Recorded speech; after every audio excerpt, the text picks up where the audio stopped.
everybody. Glad to see such a nice turnout this afternoon. I'm Carrie Day-Keller. I'm Director of CES, so welcome to you all.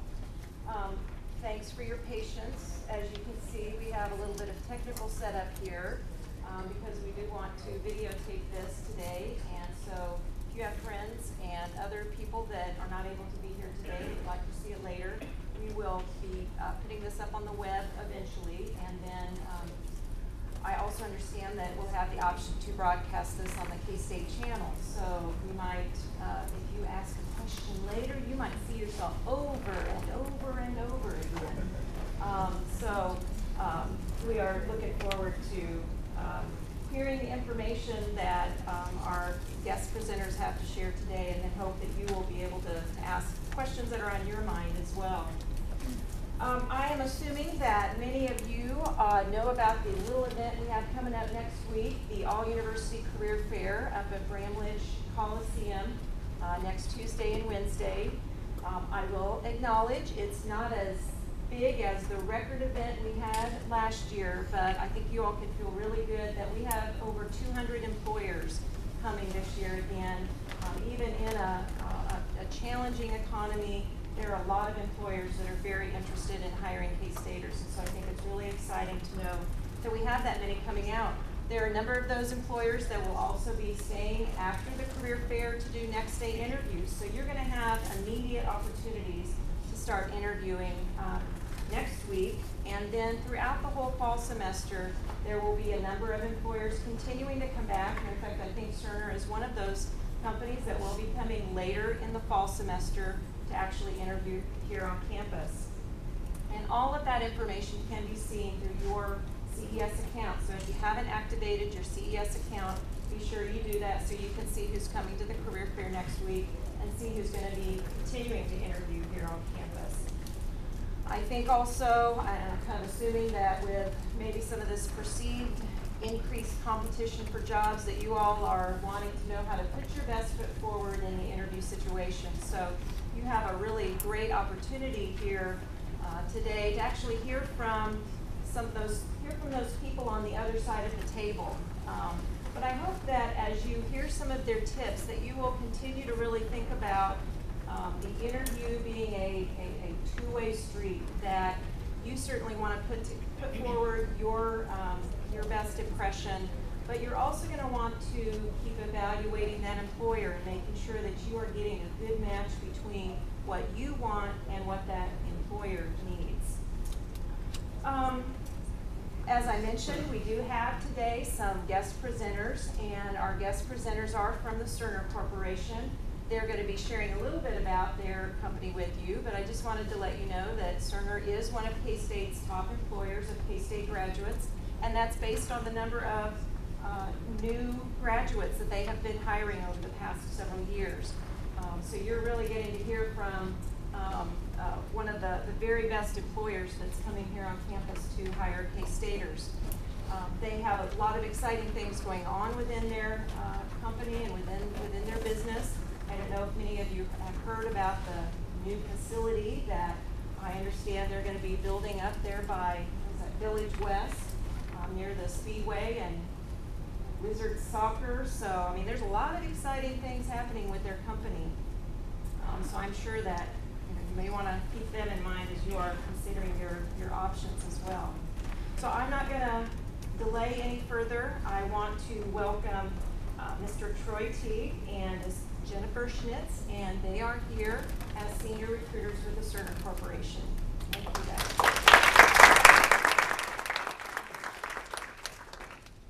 Thank you, Carrie. Good afternoon, everybody. As she said, my name is Troy Teague. I have 10 years of recruiting experience. I graduated from Northwest. I guess I didn't get into K-State, but I was able to get into a school. Graduating and undergraduate degrees are both in business from Northwest.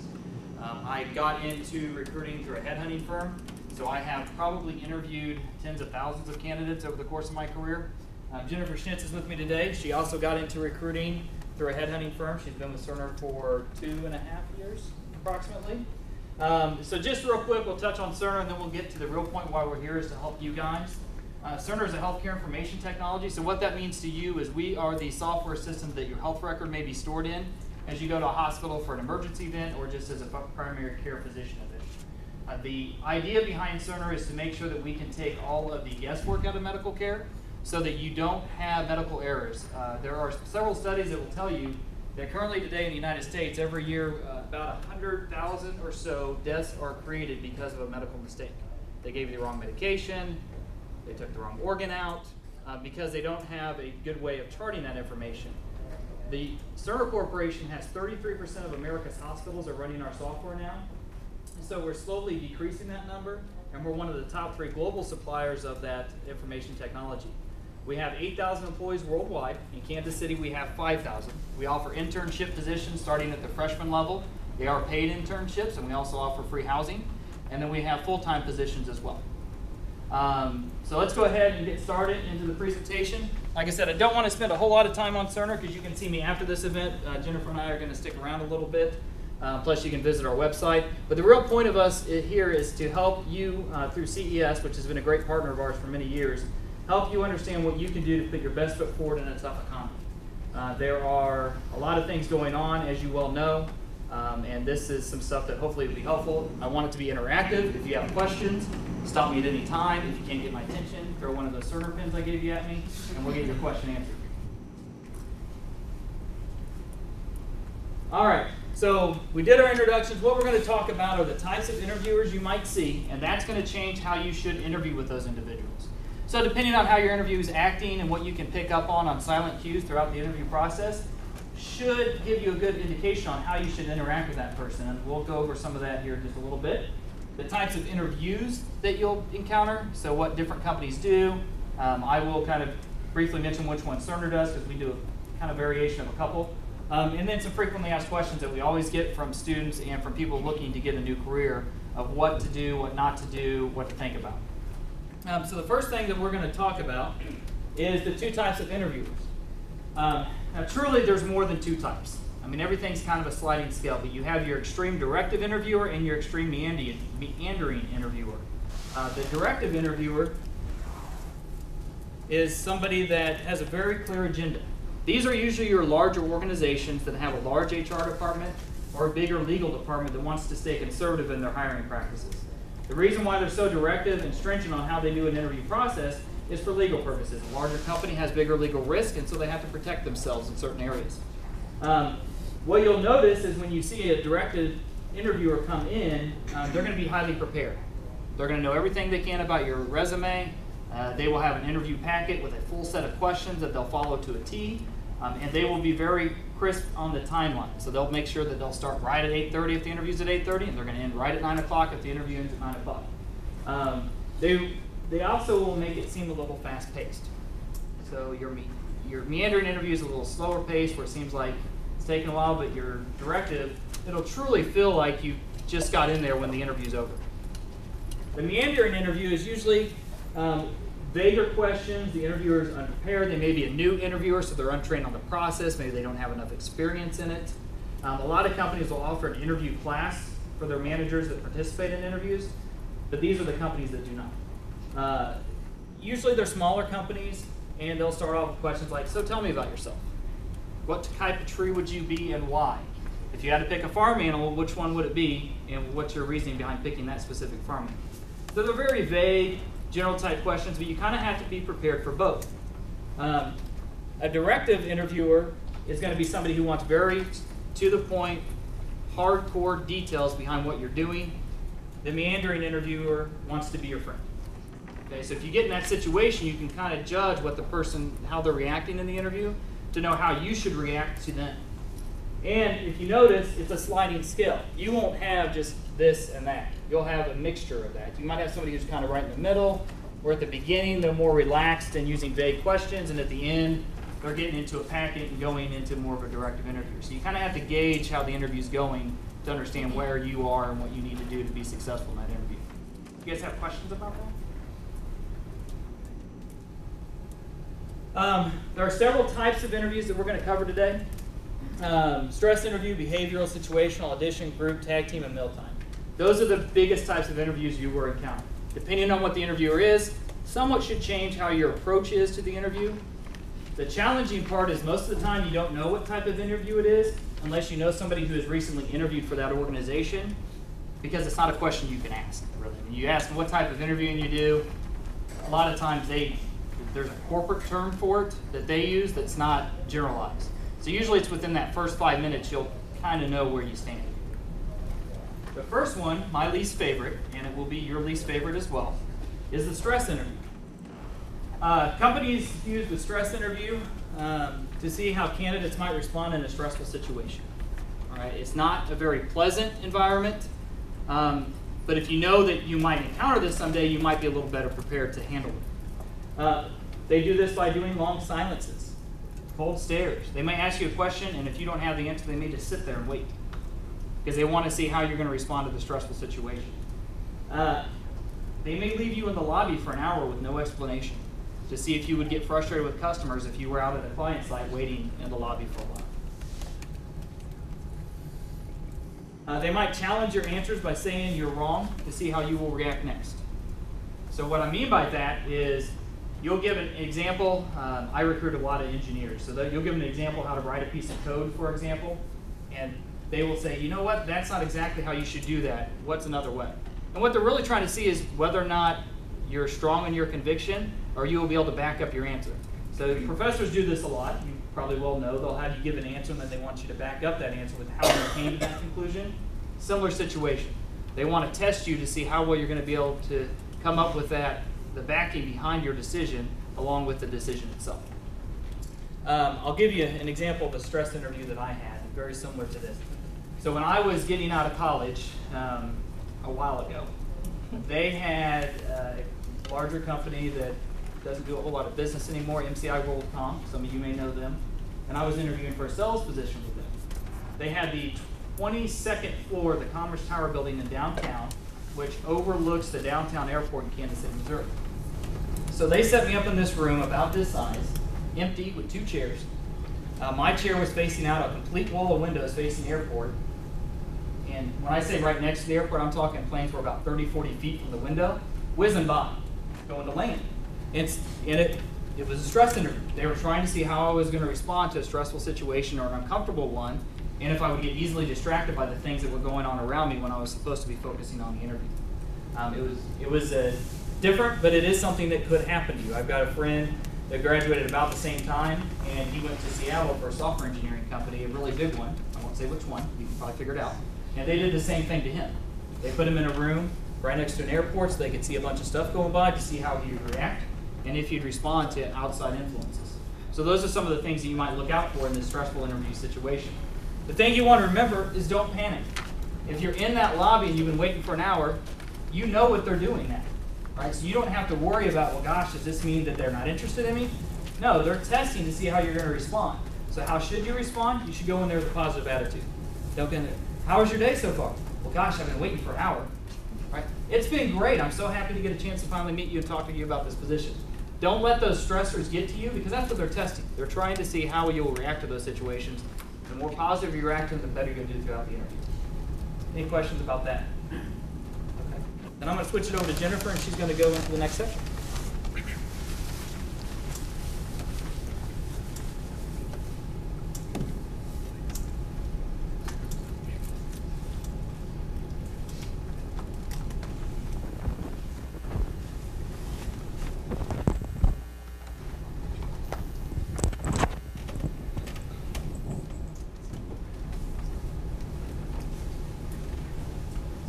Good afternoon. Jennifer Schnitz, as Troy mentioned earlier, but he failed to tell you one very important detail. I am a KSU grad, so happy to be home. So the next type of interview that we're going to talk about is the behavioral interview. And this interview actually is near and dear to my heart because it's one that I find very effective, and a lot of companies will use this. So in a behavioral-based interview, essentially it revolves around the thought process that past performance predicts future behavior.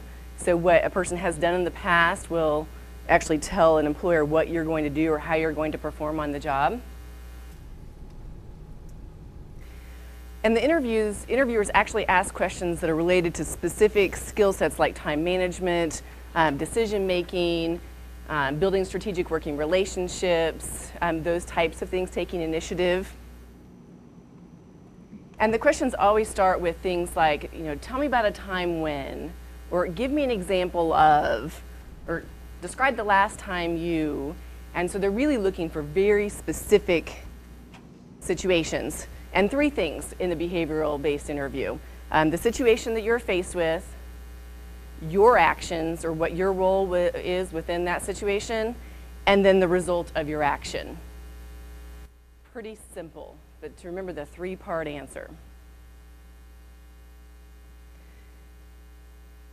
Before we jump forward, any questions on behavioral-based interviewing? So we'll move on to situational interviews. Situational interviews are such that employers will actually give you a situation and ask you, what would you do or how would you respond? They're looking to really see how you would react in a situation that maybe you haven't actually handled before. I think a lot of times it's that common sense type practice. Some examples would be, if an upset customer calls you with a complaint, what would you do?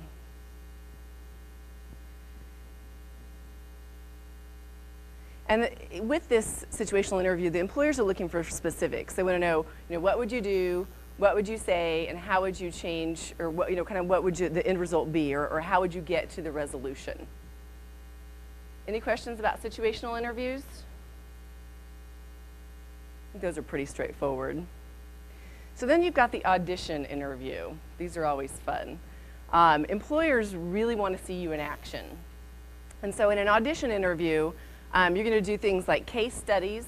For example, in our company, we actually have technical writers, which we call content developers. We actually have them do a writing assessment when they're on site for their interview.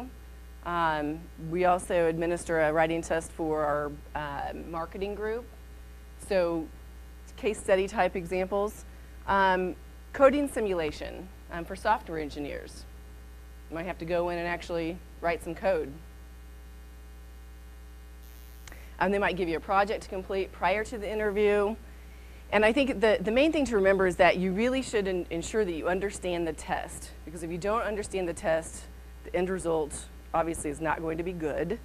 And then make sure that you take ownership of your results or of the test so that you can actually speak to it and explain it if they have questions about it after the fact. And then, if you can, if there's some way, shape, or form to study, make sure you prep. If you know you're going to go, if you're told that you're going to be taking a writing test, you might go in and brush up on some grammar. If you know you're going in for a PR manager position, you might practice writing press releases. Any questions about the audition interview? And that's pretty straightforward. Then we also have group interviews. And most times people think that this is where there's a panel of interviewers and you are the sole person, but it's really quite the opposite.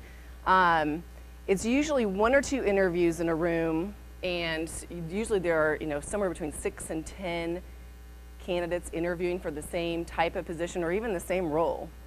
So the employers really want to see how you react within a group, how you interact, kind of the team approach. They want to see, is one person dominating the whole conversation? They're really looking to see how that plays out.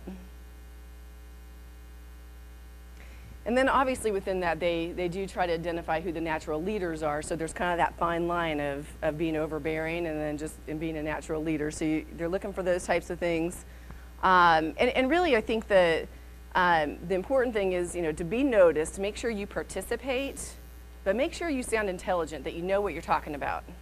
Don't just say something to say something, because that's definitely not going to leave a good impression.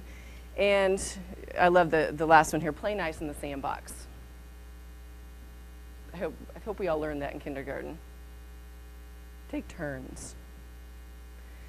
So the tag team interview, this is the one type of interview where it's a panel interview. So you might walk into a room and you might have, anywhere from 3, 4, 10 people sitting across the table from you. I actually had an interview like this right out of college. Talk about intimidating. There were actually 10 people, and there's a few important key things to remember. the method for this is really kind of that focus of cooperation, and you really have to know that it gives the employer insight on how you might respond to a client situation. So obviously if you walk in, there's 10 people sitting there, or even 4 people sitting there, it's a little bit stressful. Interviews are stressful anyway. So they really it kind of plays into some of that stress piece that Troy was talking about earlier. I think the key things are to make sure that you acknowledge everybody in the room, make eye contact with them. Sometimes people get really nervous and tend to focus on one person the whole interview. You need to make sure that you broaden that out. Eye contact is huge, and then just know that when you walk into the interview, it's going to be that stressful situation, and you're probably going to feel like you're under interrogation. That's not really the point, but just as long as you know that going into it, if you walk in and see that, that just helps get through the interview a little more easily. Any questions about tag team interviewing?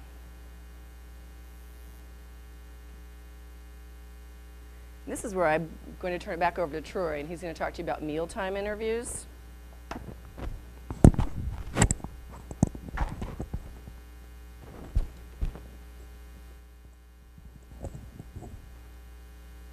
All right. Who all has had a mealtime interview? Anyone? Stress interview? How many people in here have interviewed?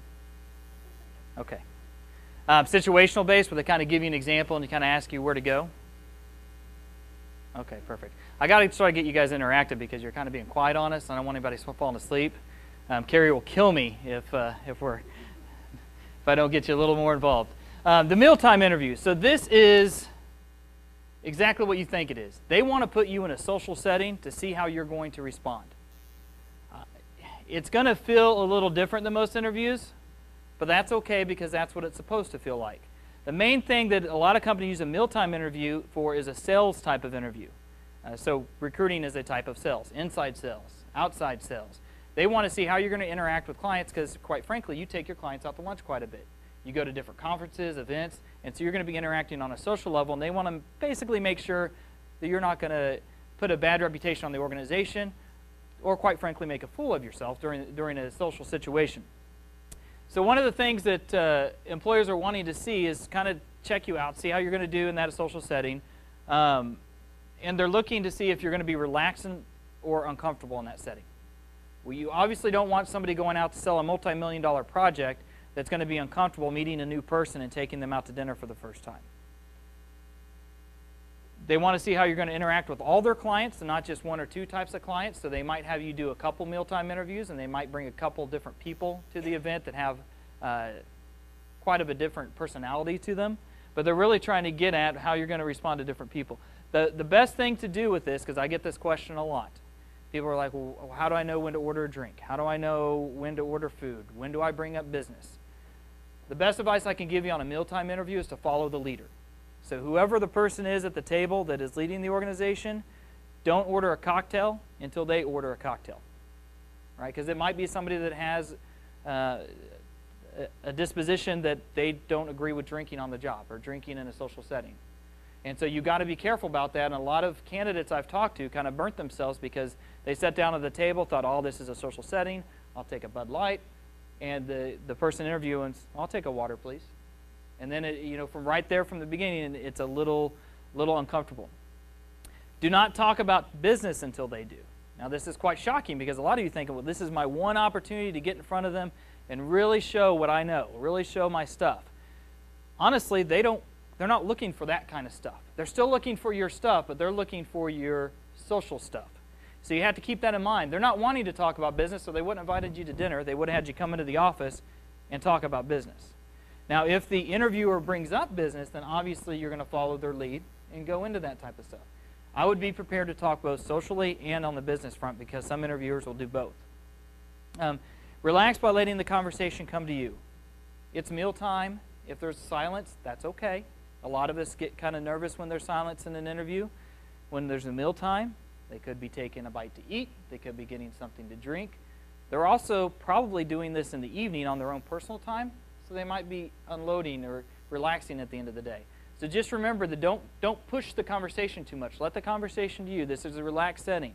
Kind of understand that However the interviewer drives the conversation, they've probably done this before, and they're going to be able to drive it without you trying to push, oh gosh, I got to make sure they know this one example that I did on a project in class, right?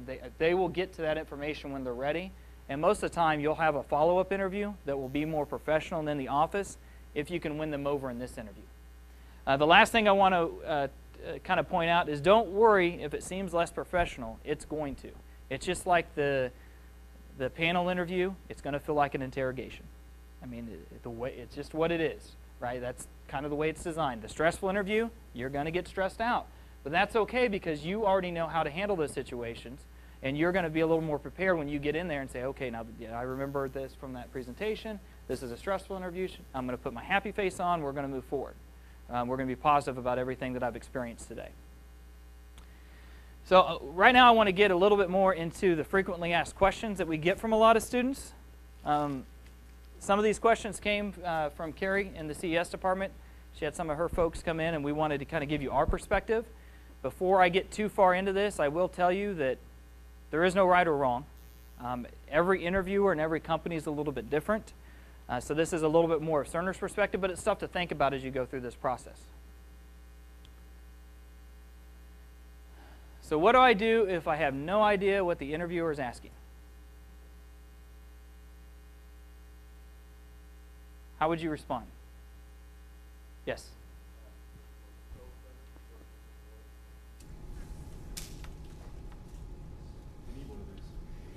I've got plenty more if we can get enough questions going. Yes, it's simple. I mean, don't overthink some of this stuff. You're in a conversation. Really what you're doing in an interview is you're making a friend. I mean, that's ultimately what you're doing. You're trying to get somebody to like you, understand your skills, to see if you can make a working relationship here in the future. So if somebody asks you something, you're like, gosh, I'm not really... Don't try to go into an answer, because then you might sound like a politician. And you know how most politicians, when you ask them one thing, they answer something else. You don't want that. You want to answer what they want to know. So just, you know what, I'm really not understanding. Can you give me an example?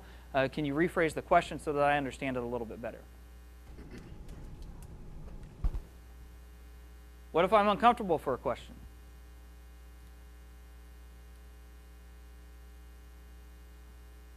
I just tell them that I'm uncomfortable with that question. That's one way to approach it. It depends on how uncomfortable you are, to be honest. My personal opinion, unless you think it's something illegal, I would answer the question. Because they obviously feel it's important, or they wouldn't have asked it. And there's going to be times throughout your career, even in interviewing processes, where you're going to feel uncomfortable. It's going to happen, but you need to kind of stretch yourself and stretch your ability to encounter those situations. And just know that there's probably going to be one or two questions in every interview that you're going to be uncomfortable with. Whether they're asking about your GPA, they may be asking about a project that you worked on that wasn't as successful as you hoped it might have been, but you need to be prepared to talk about it. And I wouldn't say spin it, because I hate the word spin, because it feels like when you're spinning something, you're trying to make it sound better or sugarcoat it better than it is. But give them some good, positive facts about what you were able to accomplish, even if it was a disappointment in your collegiate career. What if I get an illegal question? I'm sure I got some more of these. Tell them as politely as you can that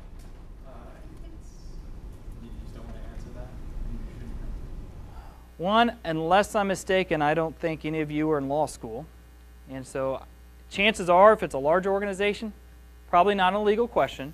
I would make a mental note of it. If you do, goes back into this kind of the same thing, uncomfortable question. If it's so uncomfortable that you're not willing to participate or answer the question, you can say that. Just know that anytime you say, I'm not comfortable answering a question, depending on the interview, they may or may not ding you. They may respect you for it, because they may have accidentally asked it and not realized that they did it. But I would make a mental note of it and probably get with your CES department to talk about them and see, is this really a legal question? That way you know for in the future. Okay? Because I know when I started, honestly, when you look at it from an HR law perspective, I can virtually ask you anything as long as I ask it the right way. Right?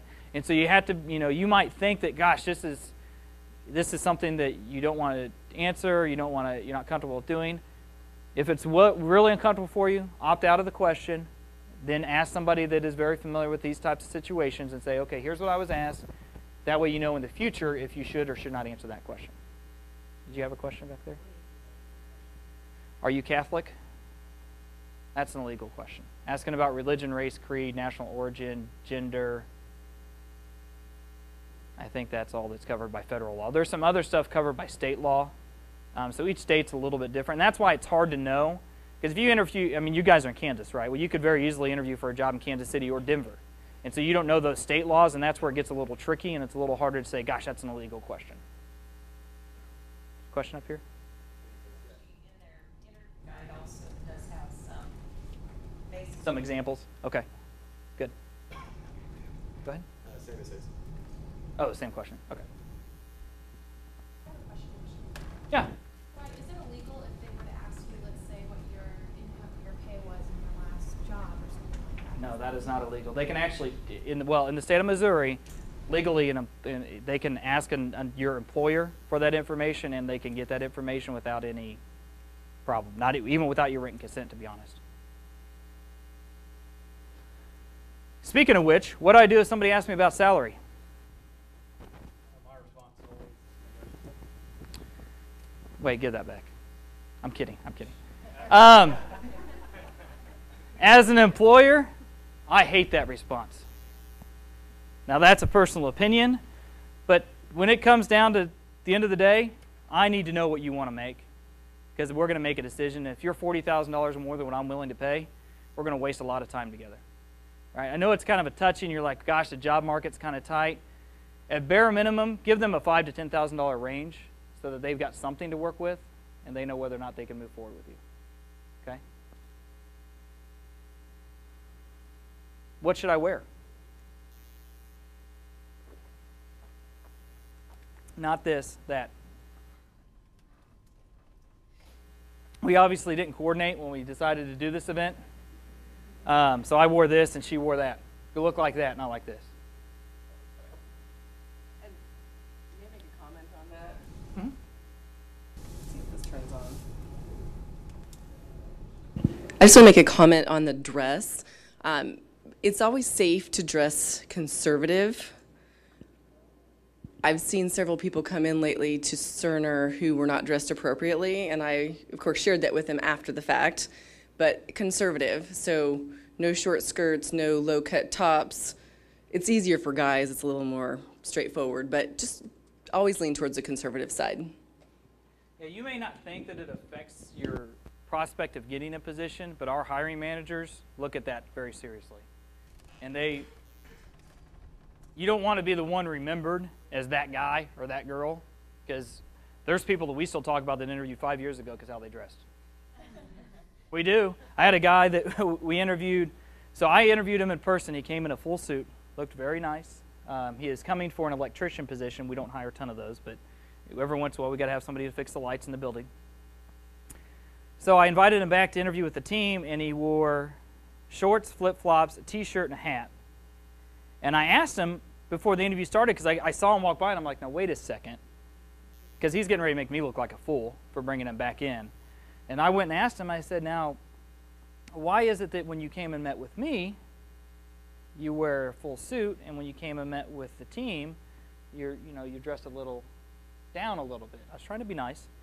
And he said, well, you're management, and I'm in with the workers now, and so I want to be equal with them. No manager, interviewer, executive has ever came to me and said, gosh, that guy overdressed for that interview. That has never happened in my 10-year career of doing recruiting. I have heard many times they were a little underdressed. I'm not sure they really want this position.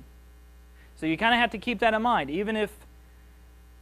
So our engineering division in South Kansas City, it's called our Innovation Campus. There's about 1,200 software and system engineers that work out of that location. Dresses, come as you are, don't offend anybody.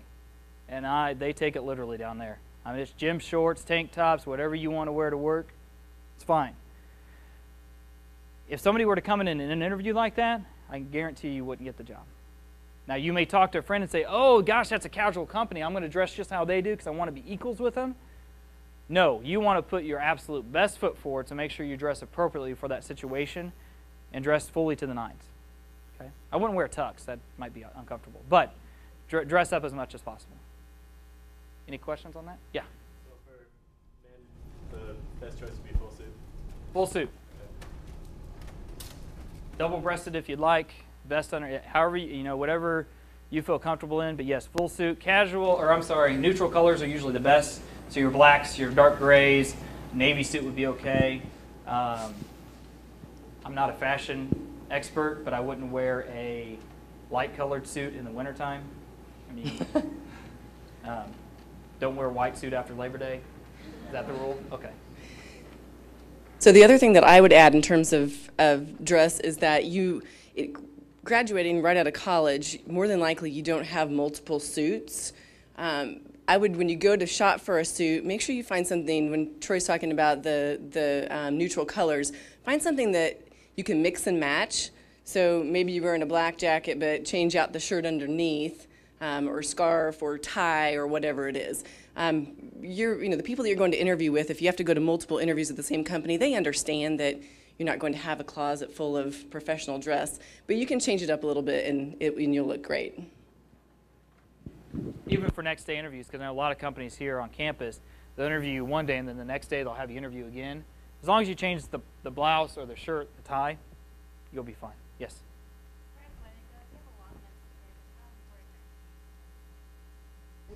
I'll let her answer that. I would say to an interview, pantyhose would be appropriate, and that goes to when you start thinking about the whole conservative side. I would just do as Troy mentioned, to the nines. So yeah, I would say pantyhose. Not fishnets. Thank you, Troy. I wore those to an interview once. It didn't go well. I was going to ask, this doesn't have to do with like what you dress with, but just like appearance. Like, what do you think about facial hair and stuff like that? If it's well groomed, I don't think that there's an issue with that. At most companies, there are some financial institutions that are very, very conservative, good old boy network type organizations that they would probably want you clean shaven. But most companies by now they're okay with that. Yeah. As far as like women, do you always recommend like having a jacket on, like for an interview? I would say yes. Okay. I think I'm out of jump drives, or I'd throw more. Any other questions on that one? All right, the next one, I get asked this a lot as well. Should I try to be funny? The answer is, it depends. We talked about the different types of interviewers that you may have. Certain folks will take that very well. I myself would love it if you came in and made me laugh. But some conservative interviewers or more directive style probably wouldn't. So to answer that question, if they are very clearly at the very beginning, at that far left of that first slide, and they're very directive, probably veer away from the comic. If they are more meandering, probably a little more okay. I would always stay away from any conversation and or joke that relates to politics or religion, because those are usually held pretty close to everybody's own beliefs, and you don't want to offend somebody in the interview process, because that will severely impact your ability to get a position.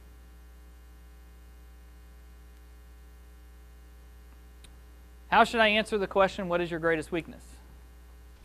Working too hard. Working too hard. That's not a very good answer, but I'll give you a slideshow anyway. Unrelated. I mean, just Huh? give some weakness that's unrelated to the point, the very important point. There's some weakness that is not very important. So not related to the job. Yeah. Closer. We're getting there. Tell one of your weakness and also explain how you overcame it. Ding, ding, ding, ding, ding. Oh, hit the chair. Whatever you do, don't say I don't have any weaknesses. I'm not joking. A lot of people get nervous in interviews, and that's the first thing they say, because they're like, well, gosh, why would they want somebody with a weakness? If you don't ever have any weaknesses, then how do I know you ever learned how to grow out of them? Right? And so she's exactly right. Explain a weakness that you used to have and that you figured out a way to get it better. Okay? For example, I always had a weakness with Excel, mainly because when I was in college, there wasn't anything called Excel. And so what I did, it was a huge weakness of mine. So what I did is I took some online courses, got a book on Excel, read up on it. Now I can fire off macros, probably all the stuff that you guys just come natural to you, but it was difficult for me to learn. But that was a very strong weakness of mine. In my role, I do quite a bit of reporting. And so in an interview situation, that would be a great example for me to explain, yes, I had a weakness, I saw it was a weakness, and I took action to resolve that weakness. You can use group projects. Maybe you had maybe you struggled with public speaking, for example. Well, how did you overcome that? Well, in college, I decided to take a public speaking class. I joined Toastmasters. I was trying to find alternate ways so I could relieve myself of the stress of public speaking. There's different things that you have, and everybody has a weakness. That's why it's so frustrating as an employer to get, you know what, gosh, I really can't think of one right now. Well, now I'm kind of starting to lean towards, are they really Superman, or are they hiding something from me that I need to know about? Because just because you have a weakness means nothing. That's great. Now I know what to work on you as I get you as a new employee or new associate to my group. I know some things that I can help train you and get you better in your career. Cerner especially, I don't think any company really ever expects people to come in and hit the ground running. There's training programs, there's things that we know people are going to have to work on when they come out, but what we're looking for is your ability to learn and change yourself so that you can better your skills in those areas that you're weak on. Okay. Any more questions on that one? All right, so I'm going to give you some last minute tips, then give you guys an opportunity to ask any question off the wall, on the wall that you would like to.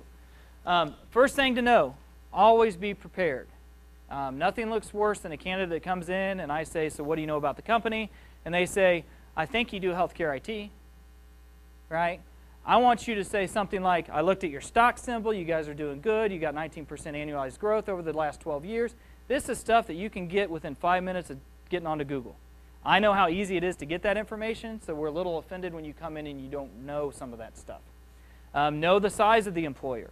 Know everything you can about that job. Find somebody in your network of people that has worked there, knows somebody that works there, knows something about it, and so you know that job description backwards and forward before you go into the interview.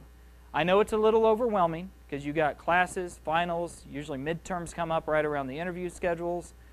You're interviewing with multiple companies. But the more you know and the more you have questions ready to go about the information that you learned, the better it makes me feel. So if somebody were to sit down, and I get this question a lot from candidates, do you guys have health insurance? That's like the first screen on our recruiting site, health insurance. And so having them ask me specifics about our health insurance, so I see that you guys have flexible spending accounts, how much money gets put into it by the employer, how much do I contribute, that's why I know that person really knows their stuff and they're really interested in this position.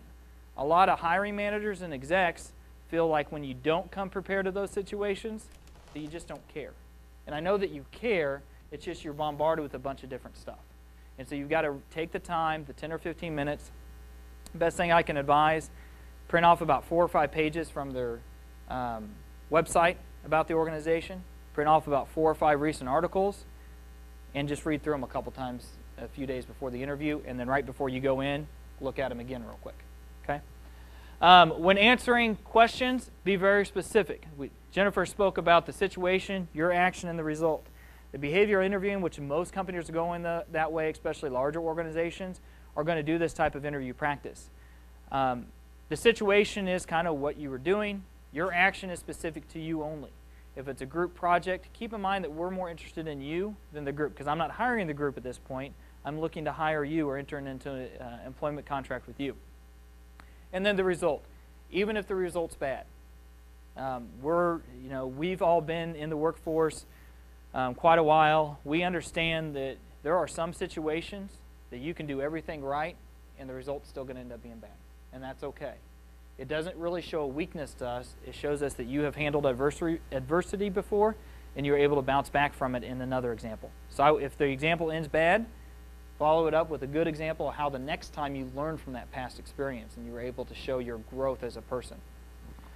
Relate it to the job opening if possible. So this is where the job description becomes very handy.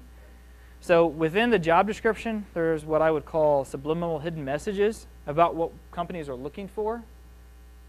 So if they say on their ability to work within a team, I would have an answer ready to go about how to work in a team. I would have an answer ready to go about where you stand on your GPA, why it is where it is. We're going to ask it. Cerner requires a 3.0. If you're at a 2.99, we want to know why. Have a good reason for that. You want to make sure that you're not hiding anything from an employer, but every time you give an answer that shapes towards that job description, you're helping yourself out.